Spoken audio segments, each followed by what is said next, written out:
Whether it is a complicated obstetric case that you have got or it is a gynecologic case, hysterectomy is being discussed. Vesicovaginal fistula is important in both the cases. आज इस video में मैं vesicovaginal fistula की differential diagnosis, history taking, clinical examination ये part discuss करूंगी. Hello and welcome to Sai Samarth gynae classes. I am doctor Shikha Pandey and I request you to please subscribe the channel and share it. तो सबसे पहले जल्दी से ये देख लेते हैं कि वीवीएफ होता क्या है. तो वीवीएफ यूरिनरी ब्लैडर और वेजाइना के बीच में एक एबनॉर्मल कम्युनिकेशन डेवलप हो गया है क्योंकि बीच का टिश्यू नेक्रोस हो गया है. तो एक जो क्लासिफिकेशन होता है वो कंजेनाइटल और एक्वायर्ड दो पार्ट में. कंजेनाइटल बहुत रेयर केसेस होते हैं, एक्वायर्ड केसेस ज़्यादा होते हैं. उसमें फिर हम डिवाइड करते हैं ऑब्स्टेट्रिक में, मतलब जो लेबर रिलेटेड है जिसमें ऑब्स्ट्रक्टेड लेबर आता है main cause. Third world countries में 90% ऑफ द केसेस इसके होते हैं. सेकेंड होता है गायनेकोलॉजिक कॉज, जो पोस्ट सर्जिकल पेल्विक सर्जरी कोई भी कर रहे हैं, मोस्ट कॉमन है हिस्टेरेक्टमी, उसके बाद में डेवलप हो जाता है तो वो पोस्ट सर्जिकल गायनेकोलॉजिक कॉज हो जाता है. फिर होता है मैलिग्नेंसी, एडवांस्ड मैलिग्नेंसी है, वो एनक्रोच कर गई यूरिनरी ब्लैडर तक वेजाइना से चल के, तो या तो वेजाइनल या सर्वाइकल या एंडोमेट्रियल कार्सिनोमा के केसेस वीवीएफ में कन्वर्ट हो जाते हैं लेटर स्टेजेस में. फिर रेडिएशन इंड्यूस्ड होता है, रेडिएशन थेरेपी दी जाती है मैलिग्नेंसी के ट्रीटमेंट के लिए और तब वहाँ का टिश्यू नेक्रोज हो जाता है, वीवीएफ डेवलप हो जाता है. तो वो कॉज हो सकता है या मिसलेनियस कॉजेज हो सकते हैं, जैसे फोर्सेप्स एप्लीकेशन है या फिर जैसे आप कोई और इंस्ट्रूमेंटेशन किया हुआ है आपने, तो एक कॉजेज़ की एक लिस्ट भी आपके साथ में मैं शेयर कर रही हूँ. तो यहाँ देखो ये कॉजेज़ है, इसमें पोस्ट सर्जिकल कॉजेज़ में abdominal hysterectomy, vaginal hysterectomy, anti incontinence surgery, colporrhaphy, vaginal biopsy, bladder biopsy, तो ये सबस्कुलर रेक्टल सर्जरी ये भी आते हैं. फिर दूसरे कॉजेज़ क्या हो सकते हैं, कोई ट्रॉमा हो सकता है, रेडिएशन है, मैलिग्नेंसी है, इन्फेक्शियस इन्फ्लेमेटरी, पीआईडी के सेकेंडरी भी पॉसिबल है वीवीएफ डेवलप होना, हालांकि काफ़ी रेयर कॉजेज़ हैं. तो जो मेन कॉजेज़ हैं दो वो ऑब्स्टेट्रिक और पोस्ट सर्जिकली होते हैं वीवीएफ. एक एनाटॉमिक क्लासिफिकेशन है जो लॉसन ने दिया था 1968 में, जिसमें लोकेशन क्या है फिस्टुला की, कहाँ पे वो प्रेजेंट है, जक्स्टा सर्वाइकल है, मिड वेजाइनल है या जक्स्टा यूरिथ्रल है. जक्स्टा का मतलब होता है जंक्शन. अगर यूरिथ्रा और वेजाइना के जंक्शन मतलब लोअर लेवल पर होगा juxta urethral, juxta cervical high level का फिस्टुला होगा, मिड वेजाइनल मिडिल लेवल में होगा. फिर लार्ज टिश्यू विद सर्कम्फरेंशियल लॉस. तो इस तरह से एनाटॉमिक क्लासिफिकेशन है लॉसन का. और एक प्रोग्नोस्टिक क्लासिफिकेशन है हैमलिन का, जिसमें उसने फर्स्ट और सेकंड स्टेजेस में डिवाइड किया है वीवीएफ को. फिर एक थर्ड क्लासिफिकेशन है जिसमें एक्सटर्नल यूरिथ्रल मिएटस से डिस्टेंस के बेसिस पर उसको 3 टाइप्स पे डिवाइड किया गया है. More than 3.5 centimetre, distal edge of the fistula 2.5 to 3.5 centimeter from the meatus, or less than 2.5 but more than 1.5 centimeter from the meatus. जितना ज़्यादा डिस्टेंस होगा meatus से उतनी अच्छी प्रोग्नोसिस होती है और रिपेयर की चांसेस उतनी अच्छी होती हैं. फिस्टुले को सिंपल और कॉम्प्लिकेटेड में जो दो में हम डिवाइड करते हैं वो इस बेसिस पे होता है. पहला कि नंबर कितना है, तो अगर सिंगल है तो सिंपल, अगर मल्टीपल है तो कॉम्प्लेक्स. सेकेंड होता है कि उसकी लोकेशन, उसकी एपेक्स, ट्राइगोन, इस सबसे डिस्टेंस कितनी है, एक्सटर्नल यूरिथ्रल मिएटस, इन तीनों से डिस्टेंस उसकी कितनी है और अच्छी होती हैं. फिस्टुले को सिंपल और कॉम्प्लिकेटेड में जो दो में हम डिवाइड करते हैं वो इस बेसिस पे होता है. पहला कि नंबर कितना है, तो अगर सिंगल है तो सिंपल, अगर मल्टीपल है तो कॉम्प्लेक्स. सेकेंड होता है कि उसकी लोकेशन, उसकी एपेक्स, ट्राइगोन, इस सब से डिस्टेंस कितनी है, एक्सटर्नल यूरिथ्रल मिएटस, इन तीनों से डिस्टेंस उसकी कितनी है. और साइज़ क्या है, साइज़ 0.5 सेंटीमीटर से कम अगर साइज़ है तो ये 3 कैटेगरी में हम उसको सिंपल में डाल देते हैं. बाकी सारी कैटेगरीज जो है वो मैलिग्नेंट, वो कॉम्प्लेक्स फिस्टुला में चला जाता है. तो कुछ पॉइंट्स हैं जो हमें नहीं भूलने चाहिए. Fistula has come to you, and now you will have to of course find out the cause So you, as per the classification that we just discussed, you find out the cause. If it appears to be an obstetric fistula, usually 7 to 15 days बाद surgery के, चाहे gynaecologic surgery हो चाहे delivery हो, उसके बाद fistula form होता है। आपको एज पूछना चाहिए। एज अगर poor and young females less than 18 years of age, जिनमें पेल्विस भी प्रॉपरली फॉर्म नहीं हो पाती, जिसमें सारे डायमीटर्स भी कम होते हैं, चाहे वो इनलेट का हो, मिड पेल्विस का हो या आउटलेट का हो, तो फिर वो ऑब्स्ट्रक्टेड लेबर की ज़्यादा चांसेस होती हैं। तो उससे रिलेटेड हिस्ट्री आपको ऑब्स्टेट्रिक हिस्ट्री लेनी है। ड्यूरेशन ऑफ लेबर बिल्कुल पूछना है कि प्रोलॉन्ग लेबर तो नहीं था। और फिर इंट्रापार्टम या पोस्टपार्टम ऐसा कोई भी कॉम्प्लिकेशन जिससे कि टिश्यू की हीलिंग डिस्टर्ब हुई हो। टिश्यू हीलिंग अगर प्रॉपर नहीं होगी, सेप्टिसीमिया कॉज हो सकता है, ट्रॉमा कॉज हो सकता है, इंस्ट्रूमेंटेशन जो रिपेयर नहीं किया गया, ट्रॉमा हो गया कॉज हो सकता है, या फिर सिवियर एनीमिया रहा हो, है ना, स्लफ रहा हो वहाँ पर, तो ये सब ब्लीडिंग रही हो, है ना, हीमाटोमा बन गया हो, इस तरह की चीज़ें जिससे टिश्यू रिपेयर में प्रॉब्लम आती है वो आपको हिस्ट्री में पूछनी रहेगी। अगर नहीं है तो नेगेटिव हिस्ट्री में लिखनी रहेगी, है ना। फिर अब फिस्टुला है तो यूरिनरी इनकॉन्टिनेंस है उसको, तो इनकॉन्टिनेंस है तो लीकेज है, तो लीकेज कितना है, अमाउंट ऑफ लीकेज पूछना पड़ेगा।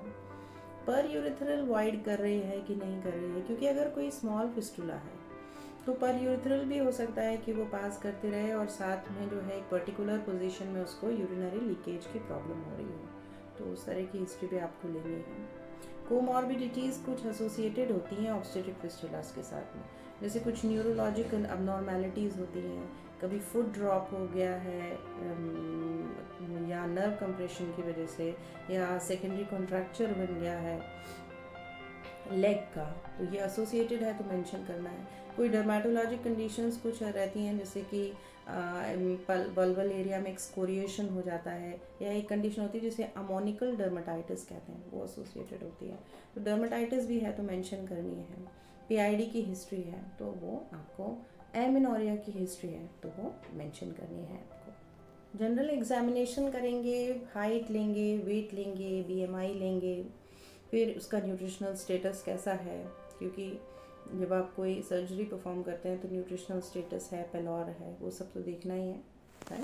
फिर जनरल पर एब्डोमिनल एग्जामिनेशन में आप कोई ऑर्गेनोमेगाली तो नहीं है, स्कार टिश्यू अगर कोई प्रेजेंट है तो वो मेंशन करो, कोई मेल्विक मास है, एब्डोमिनल मास है तो उसका साइज एंड एवरीथिंग वो मेंशन करिए, वो पर एब्डोमिनल एग्जामिनेशन है। पीएस एग्जामिनेशन पर स्पेक्युलम एग्जामिनेशन में आप सबसे पहले आप एंटीरियर वजाइनल वॉल को विजुलाइज करने की कोशिश करोगे और फिस्टुला को देखने की कोशिश करोगे। तो या तो एक सिम स्पेकुलम यूज़ करो और anterior vaginal wall retractor use करके आप एंटीरियर वजाइनल वॉल को विजुलाइज करो। अगर आपको फिस्टुला साफ दिख रहा है तो डायग्नोसिस बन गई।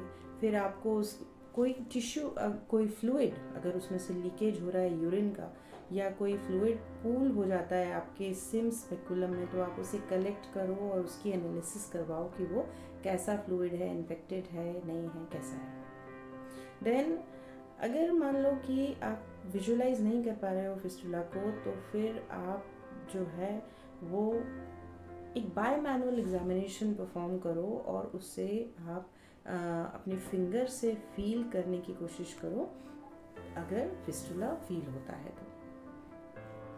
और फिर आप उसके एजेस, क्योंकि यूजुअली इंड्यूरेटेड होते हैं, तो फिस्टुला फील हो जाता है अगर कभी प्रेजेंट होता है तो एंटीरियर वजाइनल वॉल पे, तो वो आपको करना है। अगर दिख जाता है तो आपको ये देखना है कि वो एपेक्स और ट्राइगोन से उसका डिस्टेंस कितना है, और एडजेसेंट टिश्यू इन्फ्लेम तो नहीं है, फिक्स तो नहीं है फिस्टुला, अंडरलाइंग टिश्यू से उसकी मोबिलिटी कैसी है उसके सरफेस की, तो वो आपको करना है।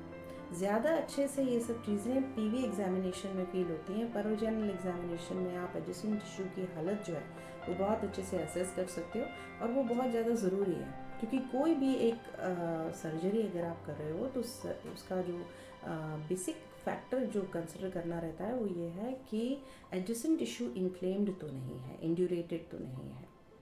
वो आपको दे। अगर स्कारिंग है एडजेसेंट टिश्यू में तो भी उसकी जो प्रोग्नोसिस होती है और जो सर्जरी हम परफॉर्म करेंगे उसकी सक्सेस की चांसेस हैं वो कम हो जाते हैं। तो वो सब आपको पीवी में बहुत अच्छे से असेस होता है, सारी चीज़ें मेंशन करनी है। एडजेसेंट टिश्यू इन्फ्लेम्ड तो नहीं है, इंड्यूरेटेड है कि नहीं है, स्कारिंग प्रेजेंट है कि नहीं है, और फिक्सिटी कैसी है फिस्टुलस उसकी। अगर फिस्टुलस ट्रैक विजुलाइज कर पा रहे हो तो वो भी मेंशन करो, और लोकेशन जिसकी बात मैंने अभी करी। पीआर एग्जामिनेशन भी परफॉर्म करना है, पर रेक्टल एग्जामिनेशन, और पर रेक्टम के थ्रू हम जो है वो ये कि जो रेक्टल म्यूकोजा है वो फ्री है कि नहीं है, ये आपको ज़रूर देखना है। ये 4 पोजीशंस हैं वो, और इनके अलावा एक और लॉसन्स पोजीशन भी होती है जो हम सैकोवैजाइनल फिस्टुला को अंडर एनेस्थीसिया एग्जामिन करने के लिए भी यूज़ करते हैं और सर्जिकल मैनेजमेंट के समय भी यूज़ करते हैं। डिफरेंशियल डायग्नोसिस का मतलब ये है कि यूरिनरी इनकॉन्टिनेंस तो है, यूरिन तो लीकेज हो रहा है, लेकिन अब आपको ये पता लगाना है कि वो यूरिटेरोवेजाइनल फिस्टुला है, यूरिथ्रोवेजाइनल फिस्टुला है या वेसाइकोवेजाइनल फिस्टुला है। तो यूरिथ्रा सबसे नीचे के लेवल पे है, फिर वेसाइकल मतलब ब्लैडर है, और फिर सबसे ऊपर यूरिटर और वेजाइना का यूरिथ्रोवेजाइनल फिस्टुला का लेवल होता है। तो हमें ये डिफरेंशिएट करना है, उसके लिए कुछ टेस्ट हमें परफॉर्म करने पड़ेंगे।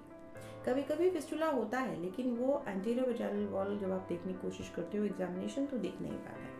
इन that case also what you have to do, you have to instil either a methylene blue dye retrograde into the bladder through a Foley's catheter. You fill the bladder with methylene blue and then you insert a tampon. Either you insert a tampon, if that you have to do only once you fail to visualize it under pelvic examination. So you instill methylene blue dye into the bladder and again perform a pelvic examination with half of the speculum inside the vagina, and you try to see the anterior vaginal wall. If you can see bluish colored fluid coming out through any of the points, then probably that is the location. Once you fail to visualize that, then what you do, you insert a tampon. You insert a tampon and you mobilize the patient, and then after some time you have to inspect the tampon for the location of the coloring on the tampon. If it is low down, then it is probably a urethrovaginal fistula. If it is in the middle level, it is a vesicovaginal fistula. And if the tampon is wet at the topmost point but it is not stained, then probably it is a ureterovaginal fistula. तो कुछ tests होते हैं, जैसे पहला होता है die test, ये वाला डाई टेस्ट। ये डाई टेस्ट क्या होता है कि हमने एक डाई इंस्टिल कर दी है, मिथिलीन ब्लू डाई ब्लैडर में डाल दी है, और फिर हम देख रहे हैं जहाँ भी वजाइना से बाहर निकल कर आ रहा है वो, तो वहाँ हमने डायग्नोज कर लिया कि हाँ ये वेसाइकोवेजाइनल फिस्टुला है। ये डाई टेस्ट है। 3 स्वाब टेस्ट मैंने अभी आपके साथ डिस्कस किया कि हम डाई डालते हैं यूरिनरी ब्लैडर में और फिर हम 3 स्वाब्स रख देते हैं एट डिफरेंट लेवल्स, पेशेंट को मोबिलाइज करते हैं और हम देखते हैं कि कौन सा वाला स्वाब जो है वो वेट हो रहा है या कलर हो रहा है, और उस बेसिस पे हम तीनों की डिफरेंशिएशन बनाते हैं। डबल डाई टेस्ट में हम इंट्रावीनसली भी डाई डालते हैं, और इंट्रावीनस जो डाई है वो यूरेट्रोवेजाइनल फिस्टुला अगर है तो वो टैम्पोन में आ जाती है, तो वो डबल डाई टेस्ट होता है। मेटल कैथेटर से इस तरह से डायग्नोज करते हैं कि हमने अगर फिस्टुला है, हमने यूरेथ्रा के थ्रू ब्लैडर में गए और फिर अगर वो वेजाइनल से बाहर आ रहा है तो फिर वो मेटल कैथेटर से डायग्नोसिस बन जाती है कि ये वेसाइकोवेजाइनल फिस्टुला है। कुछ और एडवांस टेस्ट भी होते हैं फिस्टुला को डायग्नोज करने के लिए, जिसमें ये सिस्टोस्कोपी होता है। तो जब कभी वीवीएफ बन गया है तो सिस्टोस्कोपी का रोल क्या है? तो सिस्टोस्कोप होता क्या है?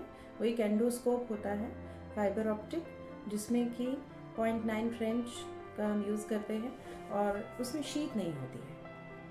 तो जो हिस्टेरोस्कोप होता है उसमें शीट होती है और सिस्टोस्कोप में शीट नहीं होती है।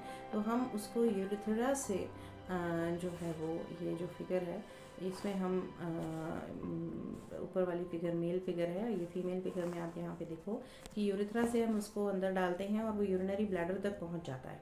अब इसमें हम या तो CO2 डाल सकते हैं या हम कोई फ्लूइड डाल सकते हैं। जनरली क्या होता है कि अगर हम फ्लूइड डालते हैं, वो सलाइन डाल रहे हैं और फिस्टुला बड़ा है, तो वो पूरा का पूरा फ्लूइड जो है वो वेजाइनल कैविटी से उस फिस्टुला के थ्रू बाहर आ जाता है।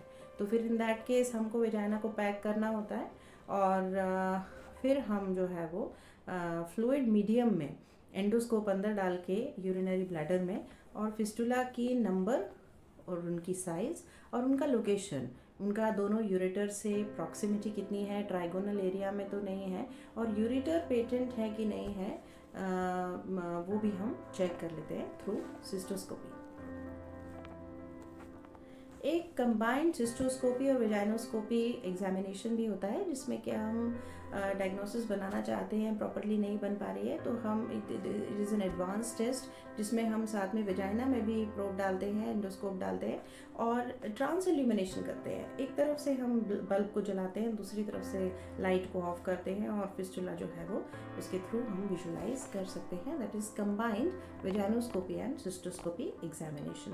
Other investigations that can be done are color Doppler study that you can do. You can instill dye in radio opaque dye inside the urinary bladder, and then you can perform either a transvaginal sonography or a transabdominal sonography, and then you can see the gush of the fluid which is leaking from the bladder into the vagina. So that can be seen. That is through color Doppler study how you make the diagnosis. So what I just talked about is jet phenomena that you might be able to see on color Doppler. तो ये एक फिर से आपको बता रहे हैं 3 swab test का जो हमारा इंटरप्रिटेशन होता है वो इस बेसिस पे होता है कि अगर सबसे ऊपर वाला स्वाब वेट है, लेकिन सबसे ऊपर वाला स्वाब अगर वेट है लेकिन वो डिस्कलर्ड नहीं है तो फिर वो यूरेट्रोवेजाइनल है।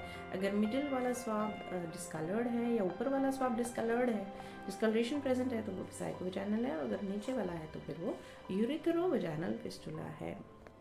So thanks for watching. This was all about the differential diagnosis and the clinical examination and the history part. Very soon I will bring for you the management part of vesicovaginal fistula, how to manage the cases of obstetric and gynecologic fistula.